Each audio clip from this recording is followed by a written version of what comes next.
Hi friends, NCERT science class 9 की इस video में आपका स्वागत है। फ्रेंड्स, इस वीडियो में हम ध्वनि यानी साउंड से रिलेटेड कुछ इंपॉर्टेंट ऑब्जेक्टिव क्वेश्चंस देखेंगे। इस वीडियो में ऑब्जेक्टिव क्वेश्चंस का ऐसा सेट दिया गया है जो कि एग्जाम पॉइंट ऑफ व्यू से काफी इंपॉर्टेंट है।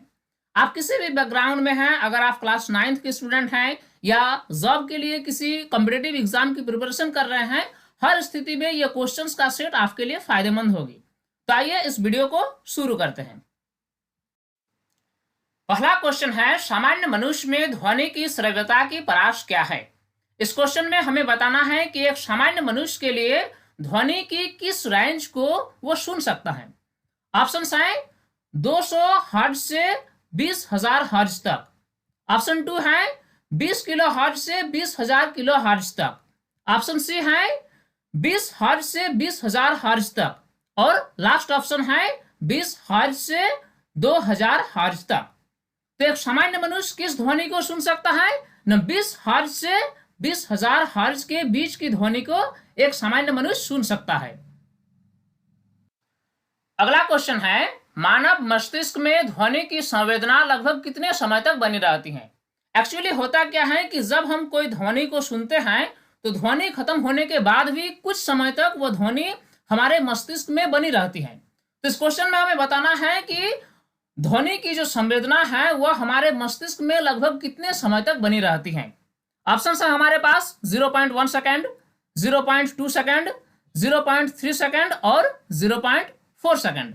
सही जवाब क्या होगा न हमारे मस्तिष्क में 0.1 सेकेंड तक ध्वनि बनी हुई रहती है। यह क्वेश्चन काफी इंपॉर्टेंट क्वेश्चन है। नेक्स्ट क्वेश्चन है, ध्वनि तरंगे होती हैं।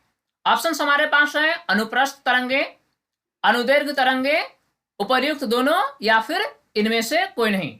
चूंकि हम जानते हैं कि तरंग जो है ये दो प्रकार की होती हैं, अनुप्रस्थ तरंगे और अनुदैर्घ्य तरंगे। तो इस क्वेश्चन में हमें बताना है कि ध्वनि तरंगे यानी साउंड वेव्स किस प्रकार की होती हैं। तो चूंकि ध्वनि तरंगे जो हैं ये संपीड़न और विरलन के रूप में आगे बढ़ती हैं, यानी कंप्रेशन और रेयरफैक्शन के रूप में आगे बढ़ती हैं। यानी ध्वनि तरंगे जो हैं ये हैं अनुदैर्घ्य तरंगे यानी लॉन्गिट्यूडिनल वेव्स। चलिए अब अगला क्वेश्चन है, आवृत्ति का अक्षय मात्रक क्या है। सबसे पहले हमें जानना है कि आवृत्ति क्या होता है। आवृत्ति यानी फ्रीक्वेंसी। कोई भी तरंग एक सेकंड में कितनी बार दोलन करती है उस संख्या को हम आवृत्ति कहते हैं। अगर किसी तरंग एक सेकंड में 100 बार दोलन करे तो उसकी आवृत्ति यानी फ्रीक्वेंसी 100 होगी। तो इस क्वेश्चन में हमें बताना है कि आवृत्ति का अक्षय मात्रक क्या है। ऑप्शंस हमारे पास हैं मीटर, सेकंड, डेसिबल और हर्ट्ज। तो आवृत्ति का अक्षय मात्रक जो है वह है हर्ट्ज। इससे हम पर सेकंड से भी इंडिकेट करते हैं, यानी कभी कभार आवृत्ति का अक्षय मात्रक जो है वह हर्ट्ज भी लिखा हुआ हो सकता है और कभी कभार इसकी जो अक्षय मात्रक है वह प्रति सेकंड यानी पर सेकंड भी रह सकता है। दोनों ही यूनिट जो है एक ही है और दोनों ही करेक्ट हैं। नेक्स्ट क्वेश्चन है, तरंग वेग, तरंग दैर्घ्य तथा आवृत्ति के बीच सही संबंध क्या है। देखिए इस क्वेश्चन में दिया हुआ है कि तरंग वेग को हमें v से सूचित करना है, तरंग दैर्घ्य को लैम्डा से और आवृत्ति को n से सूचित करना है। तो इस क्वेश्चन में हमें क्या बताना है कि v, लैम्डा और n के बीच करेक्ट इक्वेशन क्या है। ऑप्शन हमारे पास है v is equal to n upon lambda, या फिर ऑप्शन 2 है v is equal to n lambda. Option C है lambda is equal to N V और चौथा ऑप्शन है n is equal to lambda V. तो सही संबंध क्या है न तरंग वेग जो है यानी v is equal to n lambda, यानी तरंग वेग जो होता है वह तरंग दैर्घ्य और आवृत्ति के गुणनफल के बराबर होता है। ये इक्वेशन जो है ये करेक्ट आंसर है, इसलिए सही जवाब क्या होगा न ऑप्शन 2। नेक्स्ट क्वेश्चन, दो क्रमागत संपीड़नों यानी कंप्रेशंस अथवा दो क्रमागत विरलनों यानी रेयरफैक्शंस के बीच की दूरी को क्या कहते हैं। चूंकि हम जानते हैं कि ध्वनि तरंगे जो हैं ये संपीड़नों और विरलनों के रूप में आगे बढ़ती हैं, तो इस क्वेश्चन में हमें बताना है कि दो क्रमागत संपीड़नों के बीच की दूरी, या फिर इससे आप ऐसे कहें कि दो क्रमागत विरलनों के बीच की दूरी को क्या कहते हैं। ऑप्शंस दिया हुआ है आवृत्ति, तरंग दैर्घ्य, आवर्तकाल और इनमें से कोई नहीं। तो पहला ऑप्शन जो है वह है आवृत्ति। आवृत्ति क्या है न, 1 सेकंड में तरंग कितनी बार दोलन करती है उससे आवृत्ति कहते हैं। तो ये ऑप्शन तो नहीं होगा। ऑप्शन सी क्या है न, वह है आवर्तकाल। इसका मतलब क्या हुआ न, एक दोलन करने में तरंग को कितनी समय लगती है वह है आवर्तकाल। यानी ऑप्शन 1 और ऑप्शन 3 ये दोनों नहीं होगी। ऑप्शन बी क्या है न, वह है तरंग दैर्घ्य, यानी दो संपीड़नों के बीच की दूरी या फिर दो विरलनों के बीच की दूरी को हम तरंग दैर्घ्य यानी वेवलेंथ कहते हैं। तो सही जवाब क्या होगा न, वह होगा तरंग दैर्घ्य। अवसरय तरंगों की आवृत्ति क्या होती है? अवसरय तरंगों को हम इंग्लिश में इंफ्रासोनिक साउंड या फिर इंफ्रासाउंड भी कहते हैं। तो इस क्वेश्चन में हमें बताना है कि अवसरय तरंगों की आवृत्ति क्या होती है। ऑप्शन हमारे पास है 20 हर्ट्ज से अधिक, 20 हर्ट्ज से कम, या फिर 20,000 हर्ट्ज से अधिक या 20,000 हर्ट्ज से कम। तो अवसरय तरंगे वैसे तरंगों को कहा जाता है जिसकी आवृत्ति 20 हर्ट्ज से कम हो, और इस तरह की ध्वनि तरंगों को मानव मस्तिष्क नहीं सुन सकता है, और इस तरह की जो ध्वनि होती है इसकी आवृत्ति 20 हर्ट्ज से कम होती है। अगला क्वेश्चन है प्राश्रय तरंगों की आवृत्ति क्या होती है? प्राश्रय तरंगों को हम इंग्लिश में अल्ट्रासोनिक साउंड या फिर अल्ट्रासाउंड भी कहते हैं। तो प्राश्रय तरंगों की आवृत्ति क्या होती है? ऑप्शन हमारे पास है 20 किलो हर्ट्ज से अधिक, 20 किलो हर्ट्ज से कम, 20 हर्ट्ज से 20,000 हर्ट्ज, या फिर इनमें से कोई नहीं। तो पराश्रय तरंगे वैसे तरंगों को कहा जाता है जिसकी आवृत्ति 20 किलो हर्ट्ज से अधिक हो, और इस तरह की ध्वनि तरंगों को भी मानव मस्तिष्क नहीं सुन सकता है, और इस तरह की जो ध्वनि तरंगे होती हैं इसकी आवृत्ति 20 किलो हर्ट्ज से अधिक होती है। अगला क्वेश्चन काफी इंटरेस्टिंग है। इस क्वेश्चन में हमें बताना है कि चमगादड़ अंधेरे में भोजन खोजने के लिए कौन सी तरंगे उत्सर्जित करता है। देखिए, चमगादड़ जो है ये एक विचित्र प्रकार की प्राणी है। जिस प्रकार हम अपने आंखों से चीजों को देखते हैं, रास्ता को देखते हैं, भोजन तलाशते हैं, लेकिन चमगादड़ के केस में क्या होता है कि ये रास्ता खोजने के लिए या फिर भोजन की तलाश के लिए साउंड का यूज करते हैं। तो इस क्वेश्चन में हमें बताना है कि चमगादड़ जो है अपना रास्ता या भोजन को तलाशने के लिए कौन सी साउंड का यूज करता है। ऑप्शन हमारे पास है अवसरय तरंगे, पराध्वनि तरंगे, या फिर श्रव्य ध्वनि तरंगे, या इनमें से कोई नहीं।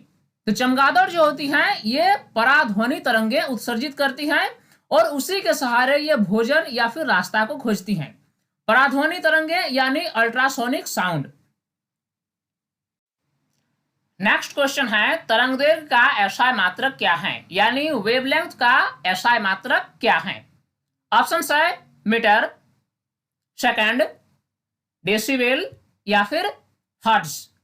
तो सबसे पहले हमें जानना है कि तरंगदैर्घ्य क्या है। दो क्रमागत संपीड़नों के बीच की दूरी, या फिर आप इससे ऐसे कह लें कि दो क्रमागत विरलनों के बीच की दूरी को तरंगदैर्घ्य कहा जाता है। यानी तरंगदैर्घ्य क्या है, ये एक तरह की दूरी है। तो दूरी का जो एसआई मात्रक है वही होगा तरंगदैर्घ्य का एसआई मात्रक। यानी सही जवाब होगा कि तरंगदैर्घ्य का एसआई मात्रक जो है वह है मीटर। नेक्स्ट क्वेश्चन, ध्वनि किस माध्यम में यात्रा नहीं कर सकता है। ऑप्शन है वायु, जल, स्टील और निर्वात। तो ध्वनि जो है ये एक ऐसा तरंग है जो कि मैकेनिकल वेव्स हैं, यांत्रिक तरंगे हैं। यानी ध्वनि को गमन करने के लिए किसी न किसी माध्यम का होना जरूरी है। तो ध्वनि जो है ये ठोस, द्रव या गैस तीनों माध्यम में गति कर सकती है। लेकिन जब माध्यम नहीं हो, यानी माध्यम निर्वात हो, निर्वात का मतलब कि ऐसा माध्यम जहां कुछ भी ना हो, यहां तक कि वायु भी ना हो, तो वैसे स्थान को हम निर्वात कहते हैं। तो निर्वात में ध्वनि गमन नहीं कर सकती है। तो सही जवाब क्या होगा, ध्वनि जो है ये निर्वात में यात्रा नहीं कर सकती है। अगला क्वेश्चन है प्रतिध्वनि तरंगे किस कारण उत्पन्न होती हैं। ऑप्शंस दिया हुआ है अवशोषण, परावर्तन, विवर्तन या अपवर्तन। तो सबसे पहले हमें जानना है कि प्रतिध्वनि क्या होती है। देखिए, जब आप एक बहुत बड़ी चहारदीवारी के अंदर कुछ आवाज निकालते हैं तो आपको इको सुनाई देने लगती है। ये एक तरह की प्रतिध्वनि है। यानी आपके मुंह से जो आवाज निकलती है वह जाकर चहारदीवारी से टकराती है और फिर वापस आकर आपके कानों में आती है, तब आपको उसी आवाज की इको सुनाई देने लगती है। तो ये एकदम स्पष्ट है कि प्रतिध्वनि तरंगें किस कारण उत्पन्न होती हैं। तो अवशोषण तो नहीं होगा, विवर्तन भी नहीं होगा और अपवर्तन भी नहीं होगा। इसका कारण क्या है न, ध्वनि का परावर्तन। ध्वनि के परावर्तन के कारण ही हम अपनी प्रतिध्वनि को सुन सकते हैं। चलिए अगला क्वेश्चन जो है ये काफी इंपॉर्टेंट भी है और इंटरेस्टिंग भी है। स्पष्ट प्रतिध्वनि सुनने के लिए मूल ध्वनि और परावर्तित ध्वनि के बीच का समय अंतराल क्या होनी चाहिए। देखिए होता क्या है कि जब हमारी मुंह से कोई आवाज निकलती है और फिर वह दूर जाकर किसी अवरोध से टकराती है और फिर वापस हमारी कानों में आती है, तो हम कभी कभार इको सुनते हैं, प्रतिध्वनि सुनते हैं। तो इस क्वेश्चन में हमें बताना है कि मूल ध्वनि और परावर्तित ध्वनि के बीच का समय अंतराल न्यूनतम कितनी होनी चाहिए। तो सबसे पहले हम ऑप्शन देख लेते हैं, ऑप्शन क्या दिया हुआ है, उसके बाद हम आगे डिस्कस करेंगे। 0.1 सेकंड के बराबर, 0.1 सेकंड से कम, 0.1 सेकंड से अधिक, या फिर इनमें से कोई नहीं। तो देखिए कोई भी ध्वनि जो होती है वह खत्म होने के बाद भी हमारे मस्तिष्क में कितने समय तक बनी रहती है, 0.1 सेकंड तक बनी रहती है। तो इसीलिए ध्वनि का हमारे मुंह से निकलना और फिर टकराकर वापस हमारे कानों में आना, इसमें 0.1 सेकंड से अधिक अगर टाइम लग जाता है तो हम प्रतिध्वनि यानी इको सुन पाएंगे। तो इसीलिए सही जवाब क्या होगा, 0.1 सेकंड से अधिक होनी चाहिए इको सुनने के लिए, प्रतिध्वनि सुनने के लिए 0.1 सेकंड से अधिक होनी चाहिए मूल ध्वनि और परावर्तित ध्वनि के बीच का समय। अगला क्वेश्चन है, एक व्यक्ति को अपनी प्रतिध्वनि सुनने के लिए परावर्तक तल से न्यूनतम कितनी दूरी पर खड़े रहना चाहिए। देखिए एक्चुअली होता क्या है कि हम हर स्थिति में प्रतिध्वनि को नहीं सुन पाते हैं। प्रतिध्वनि सुनने के लिए एक बहुत बड़े क्षेत्र में जो बाउंड्री बनी हुई रहती है, चहारदीवारी से घिरी हुई रहती है, सिर्फ हम वहीं पर प्रतिध्वनि सुन सकते हैं। यानी प्रतिध्वनि सुनने के लिए परावर्तक तल और हम में एक निश्चित दूरी होनी चाहिए, न्यूनतम दूरी होनी चाहिए। तो इस क्वेश्चन में बताना है कि न्यूनतम दूरी कितनी होनी चाहिए। ऑप्शन हमारे पास है 34.4 मीटर, 17.2 मीटर, 68.8 मीटर और 8.6 मीटर। सबसे पहले इस क्वेश्चन को हम समझते हैं। हम इमेजिन करते हैं कि हम चहारदीवारी के दीवार से कुछ दूरी पर खड़े हैं। जब हम अपने मुंह से कुछ आवाज निकालते हैं तो ये जाकर चहारदीवारी के दीवार से टकराती है और वापस परावर्तन होने के बाद हमारी कानों पर आती हैं और तब हम उसकी प्रतिध्वनि यानी इको को सुन पाते हैं। तो ऐसी स्थिति में हम सबसे पहले कैलकुलेट करेंगे कि ध्वनि तरंग द्वारा तय की गई दूरी कितनी हुई। तो चूंकि दूरी हमको निकालना है तो ध्वनि का जो वेग होता है वह 344 मीटर प्रति सेकंड होती है एयर में। तो इसलिए दूरी बराबर क्या होगा न, चाल गुना समय। तो ये है चाल और समय कितना लेंगे न, 0.1 सेकंड। तो जब इसको हम कैलकुलेट करेंगे तो हमारा आता है 34.4 मीटर। यानी ध्वनि तरंग जो है हमारे मुंह से दीवार पर जाती है, फिर दीवार से टकराकर वापस हमारे कानों पर आती है। तो इस क्रिया में टोटल कितना डिस्टेंस ट्रेवल हुआ न, 34.4 मीटर। यानी हम कह सकते हैं कि हमारे और दीवार के बीच का दूरी कितना होगा न, इसका आधा यानी 17.2 मीटर। तो सही जवाब क्या होगा न, सही जवाब होगा 17.2 मीटर। अब नेक्स्ट क्वेश्चन देखते हैं, सोनार में कौन सी तरंगें उपयोग की जाती हैं।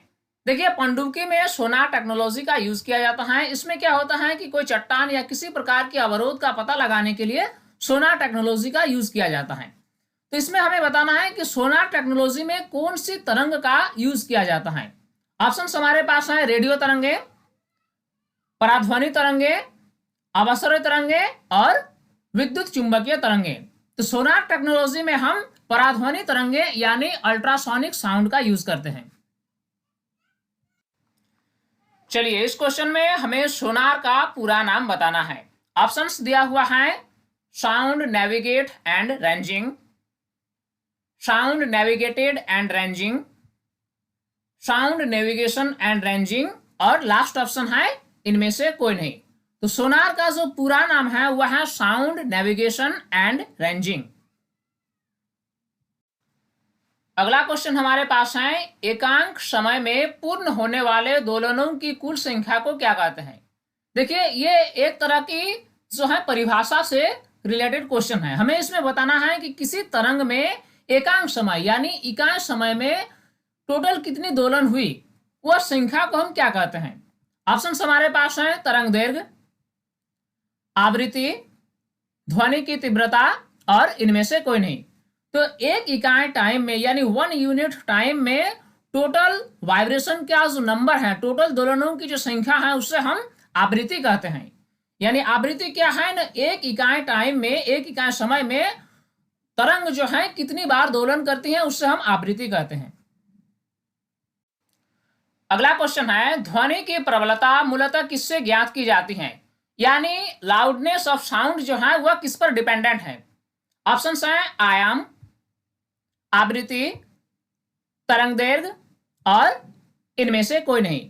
तो किसी भी साउंड की जो लाउडनेस होती है, उसकी जो प्रबलता होती है, वह उसकी आयाम पर डिपेंडेंट होती है। यानी उसकी एम्पलीट्यूड अगर अधिक होगी तो ध्वनि की जो प्रबलता है, लाउडनेस है, वह अधिक होगी, और अगर आयाम कम होगी तो उसकी प्रबलता कम होगी।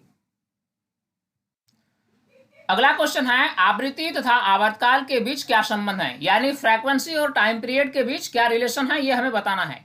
क्वेश्चन में दिया हुआ है कि आवृत्ति को जो है हम न्यू से इंडिकेट करेंगे। न्यू यानी भी की तरह ही ये सिंबल है जिसे न्यू पढ़ा जाता है। तो आवृत्ति को हम न्यू द्वारा इंडिकेट करेंगे और आवर्तकाल यानी टाइम पीरियड जो है उससे हम टी द्वारा इंडिकेट करेंगे। तो ये दो फिजिकल क्वांटिटी के बीच क्या रिलेशन है, ये हमें बताना है। ऑप्शन दिया हुआ है, nu is equal to 2 divided by T, या फिर nu is equal to 1 divided by T, या nu is equal to T, और लास्ट ऑप्शन है इनमें से कोई नहीं। तो सही जवाब जो होगा वो होगा nu is equal to 1 divided by T. अगला क्वेश्चन काफी इंपॉर्टेंट है। इसमें हमें बताना है कि पराध्वनिक वायुयान की चाल क्या होती है, यानी जो सुपरसोनिक प्लेन होती है उसकी क्या स्पीड होती है। ऑप्शन दिया हुआ है, ध्वनि की चाल से कम, ध्वनि की चाल से अधिक, ध्वनि की चाल के बराबर, या प्रकाश की चाल के बराबर। तो जो पराध्वनिक वायुयान होती हैं उसकी चाल होती है ध्वनि की चाल से अधिक। तो फ्रेंड्स, ये वीडियो उम्मीद करता हूं आपके लिए काफी फायदेमंद होगी, और अगर ये वीडियो आपको पसंद आई हो तो इस वीडियो को लाइक करना ना भूलें। साथ ही हमारे यूट्यूब चैनल साइंस प्लेटफॉर्म को जरूर सब्सक्राइब कर लें ताकि हर नए वीडियोस की लेटेस्ट अपडेट्स आपको आसानी से मिलती रहे। साथ ही नोटिफिकेशन बेल को भी ऑन जरूर कर लेंगे। फ्रेंड्स, तब तक के लिए नमस्कार।